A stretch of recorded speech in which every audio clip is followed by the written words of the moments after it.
Welcome to What I Know Now. My name is Mark Kelly. What I Know Now is a leadership and personal development podcast. I interview people from all walks of life, from polar explorers, Heineken Cup winners, New York Times bestsellers, just recently a taxi man. So you name it, I've interviewed him. Today's guest is Bill Boorman. Bill Boorman is the MD of Innovation and Technology at Recruitment Daily. He's also the founder of True.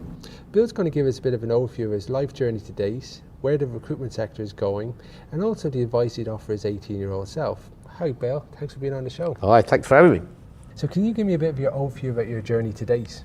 I think there's a whole lot of things. So for the first 20, 30 years, it was fairly standard textbook, what you'd expect, educated, left school at 16, started working in a recruitment company, became a main board director of a national recruitment business that we grew from 6 offices to 175, so went through the whole growth phase and all kinds of things like the introduction of computers and email and really, the cutting edge.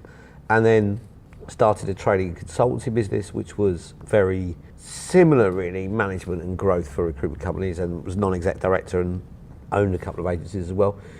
When the recession came along, I went bust, went personally bankrupt, and that was kind of the best thing that happened really, because that made me kind of reinvent the way that I viewed everything. And I spent a year really embedded in social media trying to figure that out, and without really having a product or a sale. So I just started connecting with everyone and interesting people. There was a time when you could do that very easily in Twitter in those days, and I started a podcast radio show where people rang in. Before people did that, I did a video carnival series when people were making a video was a big deal. So, and then combined my recruiting experience with this understanding of technology in the new age, and that's really where I am now, working with startups. And I also work with corporate organisations like BBC and KPMG and Oracle, some amazing places where I'm always surprised they let me in over the front door. I never wear a suit, I always wear a hat. I'm very fixed on this is me.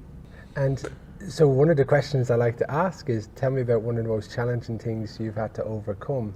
You mentioned you went bankrupt. Yeah, well, actually going bankrupt is a relatively easy thing, because when you go bankrupt, when you lose everything, you give the cars back. I managed to keep my house, which was the most important thing, kids, and keeping the family secure in that way was the driver. And I managed to do that just about. When it happens, it's quite easy and it's quite a relief. And I talk to people about this now who are in financial trouble and say, once you push that button, everything is forward. And up to that point, so in the year or so, 18 months before then, you're trying to move money about, rob Peter to pay Paul, trying to keep out the way of your debtors and all that kind of thing. And that's a very negative energy, because you're not moving forward. You're always looking over your shoulder. Yeah. Once it's done and you push the button, you can start thinking about tomorrow and where you're going and build something new. How did that impact your family? Actually, it's very surprising, because you obviously go through periods of worrying. And you go from things like, I had 3 holiday homes, a place in Spain and a place in the US and stuff like that. And I would drive a brand new Jag every year and have things, have all those things. You were living the dream. Yeah. Oh, you'd think so. And then suddenly you have nothing. But kids are really resilient to that. And what I found was, because I had more time, I was spending more time with them and more time doing things, and they actually cope with it a lot better than you taking them out of private schools, all this kind of stuff. They cope with that a lot better than you think. Do you think there was a pattern why things weren't working, and there was a reason why some of the things were failing rather than previous success? Obviously you mentioned the market. The market is the primary thing. There's 2 things that went on, I think. Hindsight's a wonderful thing if you look back. I think there was a recession. I also had 7 people working for me, and you keep sharing the work out and keep trying to give them a bit of work, because everyone's self-employed, same, right? You keep trying to give them a bit of work, whereas if I would have reacted sooner and taken all the work for me, I probably could have survived that. Right, okay. But I didn't, I shared it out. Now, when I look back, I'm delighted I did that. I'm delighted that I went bust. It made me kind of pivot and change everything and change my outlook. You also discover that all the things that you have, like the cars and the holiday homes and stuff like that, it's just stuff. Right. And you really don't miss it at all. And in many ways, I'm glad I don't have that. So, do you count yourself as lucky? Yeah. Massively. If you were to scale that 0 to 10, how would you scale yourself on lucky? 12. 12. Okay. Yeah, I think there is no way, shape or form I can consider what I do to be work or a job. Right. There are hard aspects of it in terms of, I put a lot of hours in, I put a lot of time into it, but it's never what I would consider to be work. Well, when I see you speak, I've seen you speak a few times actually, it gives you energy, right? You're happiest on stage. Thank you for that, I appreciate it. Right? And you're very comfortable in yourself, and that takes a lot of confidence, but also inner confidence, because you obviously work hard. So it's not on the basis that you haven't built. Well, I'm really fortunate because I work for me. Yeah. I don't have a boss to answer for. I don't have to perform for anyone, and my work is at a point where I have plenty of work. So if I come and talk to a group, I don't want to make it all sound evangelical or anything, but it's actually because I want to talk to that group of people. Yeah. And they're really interesting. You get it off. And I'm not here to sell. One of the things that I've learned is if you share and you're in a network and you're doing stuff, work comes to you. You don't have to go look for it. What you do particularly well, I'll give you some feedback. The True event was very good because you added more value than you took in, right? And don't get me wrong, a lot of events people want to do that, but even the follow-up white paper you did, it was a quality document, right? You did it you got it out there pretty quickly, actually, and a lot of times that can take a lot of months and days to get out, and you actually got it out, pretty factual, good information. Yeah, well, if I write a paper or a blog post or I do an interview or anything else, I make sure it's about something that I know, and I know that stuff, because when you talk about being fortunate or lucky, I describe myself, when people say, what do you do? I say, I'm unemployed, because I don't really have a job. And because I'm unemployed, that gives me loads of time to do things that other people would love. But people would love to have time to... Yeah, nice way to look at it. Well, people would love to be able to spend 4 hours a day on Facebook talking to people about recruiting. They would love to be able to just call people and have a chat. They would love to be able to... say just come to Dublin, and if I want to go in and have a chat with anyone from LinkedIn, Oracle, Facebook, wherever it is, people will just open the door to me, right? Someone will say, yeah, can I just go and have a chat about this? I'll go and talk to the head of recruiting in Palo Alto, and I'll go and see him next week. Say, right, show me what's new in Google. And the head of product for recruiting at Facebook is a guy called Alex Deave, who I've known for a long time, and I'll just say, yeah, Alex, tell me about this. So I'm able to do all these things that enable me to get some of that knowledge and hopefully share it out in the appropriate place. And the great thing about it is it's effortless for you, right? Yeah, it's interesting. Yeah, I have a passion about people. It gives you energy, and you're comfortable doing it. Yeah. And you don't have an agenda about that, which is really good. And I think you can learn from every conversation, right? So I learn as much from talking to my 15-year-old daughter, and have done when they've been growing up, and their friends, and going, right, how are they using social media? What are they doing with technology? What are they doing with phones? And my 17-year-old son, and going, right, okay, tell me about Reddit, because I think in my presentation today, I had to say to them, what's a meme? And they're like, don't, Dad, don't even, but we'll have a chat about it, right? What's a meme? And we'll research it, and they'll show me some stuff. And the presentation we did together, because I said, oh, find me a funny meme, and my son immediately goes to Reddit and goes, here's little Donald Trump pictures, like go and stick one of them in, that would be great there. And oh, don't use that guy, use this YouTuber there, that's cool. So even in circumstances like that, just chat with people, just talk with people, with no agenda and know like what's going on. You just talk with people, you go away, yeah, I'm smarter because we had this conversation. And that's how I kind of feel life is. And that's what True was all about. It was about connecting people and saying, you know what, we're not going to do away with all these things. So you saw it again at this event. I love this event. All these events kind of are set up because there's a commercial driver to it. It's kind of, as soon as you start saying you're a vendor, you're not a vendor, or you're an agency recruiter, and you're an in-house recruiter, or you're from a job board, or you're from... Sure.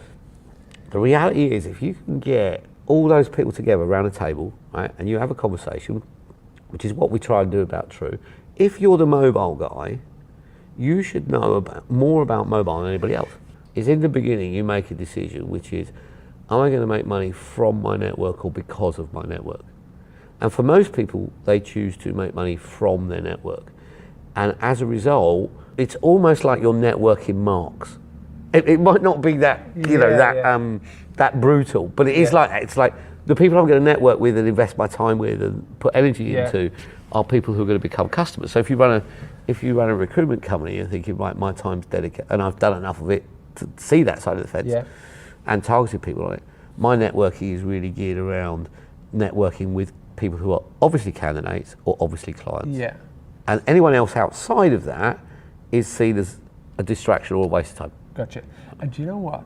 For a large part of my 10 years or so recruiting, my life was split between candidates, clients. Yeah, I used to teach people that family, and right? set businesses up like that. Candidates, clients, families, and I met thousands upon thousands of customers and candidates. But then over recent years came a case of, okay, I need to meet different people from different walks of life. And one of the ways to do that was the podcast. So now I'm interviewing polo explorers. But isn't it amazing, right? You'll just get this. random. Isn't it amazing when you say to totally people, change. can we just have a conversation? They'll go, yeah. And you'll get like you're a polar explorer or you're And polo explorer or an elite runner or this New York Times bestseller. And I'm like going, yeah, do you want this chat? They're like, yeah. Where do you see the recruitment market going in the next couple of years? Google have obviously made a play to say. So I think there's we're lots of stepping really up here. interesting stuff. So one of the things is, I think one of the things you've got to look at is the agency market. You've got to look at what's happening inside the agency market for a start. So let's start, before we talk about corporate recruiting or anything else, the agency market is becoming e-commerce and e-commerce transactions. So I think e-commerce transactions will become through an app. So I don't think it's any different to, and I think it's going there really quickly. Now, one of the things that drives that is I spent some time doing some work with people like Adecco and Randstad and the major groups. In the last 2 or 3 years, they haven't been buying any recruitment businesses, they've been buying technology companies. Right? Randstad bought Monster, that's the most notable thing. And you know that with Career Builder for sale, or where Career Builder was for sale, a number of the companies in there were recruitment firms, giant recruitment firms, got lots of data, lots of people. And I think they're all working towards, there's a few factors. One is I think where we make the money will change. I don't see a terrible future in the success fee model. Right. Do you think? I think it's too, no, because what I think happens, if you look at other markets, so, I know they're overused examples, but if you think about Airbnb or if you think about Uber or any of those, what they've done is put an app in the middle that connects people. People who want something, people who have something, they've connected those people and built as many of the technology features to make that run smoothly as possible.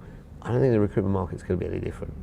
Do you think you'll get to the stage where recruitment will be done free, but will sell the data and all the information? I think it could be data, it could be people, it could be life coaching. I think there's any number of intelligence. What's your take on Google? Do you think they can completely disrupt the market? What they're doing is quite interesting. And keep an eye on Microsoft. Everyone's looking at Google, and I kind of think they're the distraction because they're doing it in an obvious way. They're saying, right, let's launch. They're launching Google Jobs and all this kind of stuff. They're also launching an ATS. They're also, what they're really trying to drive you towards is that your whole career life transactions will be done in Google products. Yeah. So you'll use Google Docs to write your CV, you'll use the ATS, you'll have an applicant ATS, you can track it. You'll use Gmail, you'll use Google Voice, you'll do Hangouts. Everything that you do will be in Google product, right? So that's really what they're driving for. I think Microsoft's acquisition of LinkedIn and what they're doing with 360 and all this kind of stuff, I think they're building the same things on the back burner. Do you see machine learning taking note and it's actually making an impact, or is that time? Well, to when you talk develop about machine learning, AI, most of what you see is automation. So I think what we'll see is mainly automation of process rather than AI and machine learning on any scale yet, unless you start going, I've spent a bit of time with IBM on Watson. Yeah. The Watson recruiter product is out, right? That's real understanding. I think the big thing that happened in the AI world was a robot beat the poker players. Yeah. And they thought that wasn't going to, even the robotics people didn't think that was going to happen until 2020, because the robot learned to cheat and bluff and be illogical. What I thought was incredible was, I'm sure you've seen this, Watson versus the oncologists. Yeah. And the oncologists got 50% of the answers right. Yeah. And they got Watson got 97%. Yeah. So it's pretty much saying. So all this kind of stuff is kind of going, thanks for that. Watson or, but actually what we need you to do is something different. So this is where I think the challenge comes. So let's say, I think right now, in a recruitment team, I can automate actually 100% of the process. The reality is I'll probably automate 80%, but it's a lot of time spent scheduling stuff, sending stuff, chasing up stuff, trying to get feedback on things, trying to organise the next step in the process, really. And really, when you break your task down. Yeah, but when you look at the exceptional ones, you got the negotiation skills or that influence that is incredible. The influence at the top end, right? And that can make a massive difference, and I accept that 100%. So what I think is, if we automate that whole thing and bring in AI and machine learning and learn to do things better, and we can automate, say we decide, right, we're going to automate 80% of our process. 80% of what you do as a recruiter, we're going to automate. Yeah. And we're going to turn on the machines, and we're going to join them up for integration and do all the challenges that we have right now. And we've got 100 recruiters. Do I sack 80 and keep 20 doing what they're doing? Yeah. Or do I go, you know what? These 100 people, if I gave you 80% of your time back, what would you do? And where I believe they need to go is, you'd actually stop worrying about recruiting. Your 20% does the execution, closing, recruiting piece, right? They're the ones who go after applicants, say, I've got a job for you, blah, blah. And the other 80 could go, you know what? We're going to build a network. We're going to do the branding. We're going to do all the things that we actually need to do that's much more interesting and fun work. We're just going. I've got to. If I said to you, right, I talked earlier about how I lead my life. If I said to you in a job, right, you can just go and network with people. Off you go, and we're not worried whether they're candidates or they're clients or what. Because we believe if you build this network, ultimately, this network will provide for you. I'm a big fan of let them sell it for you. Right. That concept. Yeah, but if you work at S3, you worked at recruitment agencies, could you imagine being able to say to someone, you know what, just network? But that's how you do it. Because if you can build relationships with people where they sell it for you, what you do, how you do it, you've got a business that's very, very hard to replicate. Correct. But you have to do all the right things really well. You have to build meaningful relationships. But you need to have time. You do. You do need to have time. And that's the thing about recruitment. The 9 to 5s will never be successful. It's the early mornings or evenings where you're building those networks. So why do you have people in an office in a day? Because... There's no because.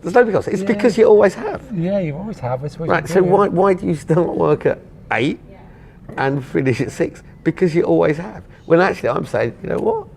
You're better off coming in at 6 o'clock at night. So I think once you start thinking about, and I've learned a lot of this in my travels, is make things entirely about outputs. Forget the hours. So there's a woman called Ari Ball I was lucky enough to spend some time with. She was the first person I met who had 90 recruiters working from home. So what Ari taught me was, I remember having a conversation with her and saying, you got all these people working from home, what do you do about, how do you know they don't sit around in their pyjamas or they don't go down the shops or take their kids to school? Stuff like that. She said, I don't care. I really don't care. She said, this is what I'm bothered about. Do you do your 4 hires a month? And ultimately, when you're working with very successful recruiters, you don't care what they do. You just want. And there's a reality, and that's really. It's more the micromanagement comes for people who are learning who are not performing. They're new or they're not performing, and I think it's also always become. That's then what creates the disparity in organisations, because we're going, here's your rules. There's a minimum standard. If you don't hit your minimum standard, you're going to be fired. Blah blah blah blah. And people are looking at people going, yeah, they don't do that. My best performers look like they don't do any work, because they've invested their time having their contacts, their network. They don't ask open questions, but the fact that they don't ask open questions means the assumptions which they make based on their experience are usually correct. Yeah, it's probably because they put in so much time. Right, so if you talk to a client you've hired for before, and they ring you and they say, oh, I'm looking for a Java programmer, blah, blah, you'll go, yeah, I know what you want. I've got a guy, I'll just talk to you about it. And they'll go, that's great. But the new guy will go sitting opposite you going, right, okay, so that's how it's done. Yeah. So they're saying to someone, oh yeah, I know what you want. And the client's saying, that's not true. So the more experienced you become, the worse a role model you are. Question for you, what's the best piece of advice you've ever received? I can tell you the most recent one that really sticks in mind that I heard at a conference, and that was from Michelle Obama, when she actually said something that was really, really one of them things that I think will stick with me forever. And she talked about what your motivation should be. And she said, in all the decisions you make, let the driving consideration be what's the best for all the children, right? And in life, I think that's, if we adopted that in politics or whatever we did, what is best for all the children? So I'd extend that and say, you know, I've got to be thinking about whenever we're doing things in business, whenever we're advising people, what's best for everyone. Not necessarily what's best for me or what's best for you or what's best for the situation. What here is best for everyone. So, as advice, that was great. I think my mum, less advice, more how she brought me up to say, just go and do it. And she's always had an attitude of, you just deal with it, like don't worry about it, it happens, deal with it, you get on with it. She always said to me, the fact that I was 3 months old when my dad died was a blessing for her, obviously not necessarily for me, but a blessing for her in that she had a 3-month-old baby. So it was kind of like, we'll bury him and then we've got to get on. So she's got on, and she's always had the attitude of, if you want to do that, go and do that, and don't let anyone tell you that you can't do that. And not in a big kind of Tony Robbins type thing, but just in a, look, if you want to do it, just go and do it. If that's the way you are, go and do it, And the last piece I'll give you is my son said something to me, which I took as advice. What my son said to me is that I won an award. I was listed in some obscure list or magazine as being the most famous person in HR technology, and I was kind of strutting about and going, this is great, this is really something. Check me out. Yeah, check me out. And my son said, he said, you do realise, Dad, he said the thing about being the most famous person in HR, I said, what? He said, it's a bit like being the world's tallest dwarf. Would you write in your box? That sort of put me right in my box straight away. It's kind of like sometimes that advice to say, that on one hand, get over yourself, like however good it is, there's someone out there who's done bigger, better stuff, right? So be realistic about where you are, be grateful about where you are. But at the same time, sometimes, when we work in this people business, have a look at it, it's really important. So you've offered a lot of really, really good advice there. Yeah. The question I ask all my guests, you're sitting in front of your 18-year-old self and you've got 5 minutes for a coffee or a tea or water, whatever you're drinking. What one piece of advice do you think you're going to give him? Can I swear on this one? Just for this one, I would say, hold on to your hat because you have no fucking idea what's coming up. Just react to everything, right? So I've never had a strategy and I've never had a plan. And I used to teach that, right? I've never had a strategy that said, right, we're going there. What I've learned to do is create a lot of situations and react to those situations in the best way and find money. And that change was forced on me by bankruptcy, and I came out of corporate life, I got rid of all my burnt all my suits. So all kinds of things that I'd say, just go and take it on and see what happens. I don't have this fixed plan. So, when I was 10 years old, I wanted to be a professional footballer. That didn't work out because I was terminally crap. And that didn't work out, and I wanted to be an actor, and that didn't quite work out for a bunch of reasons. And I kind of stumbled into recruitment, and then, so you couldn't have planned that. And if you tried to plan it, it wouldn't have worked out the way it did. So I would just say to my 16-year-old self, as I say to my children, just go and do it and see what happens. And just react to it, and remember that whatever happens, you can react to it. And don't worry about what's going to happen. I love it. It's good advice. One of the quotes I'm pondering at the moment is, be yourself, but with more skill. Be yourself with more skill? No, because the fun's in the learning, man. Yeah. The fun's in the learning. Part of that is learning it, right? Yeah. It's learning the skill, but while you're being yourself. The fun's in the learning, the fun's in the learning, and also sometimes you have to learn. Be happy with what you got. Bill, thank you very much for your time. Thanks for your time. Thank you. So subscribe to the podcast. Just enter WIKN into iTunes or SoundCloud or any Android podcast of choice. I'd love to get your comments or feedback today from Bill's speech. I learned a lot from him. I could have actually spent the next day actually speaking to him. Very, very inspiring guy. But I'd love to get your comments. Check out WIKN.co for the website for my blogs or latest podcasts. I'd love for you to take some action after today's podcast. And whenever you do, have a super week. See you soon. Bye.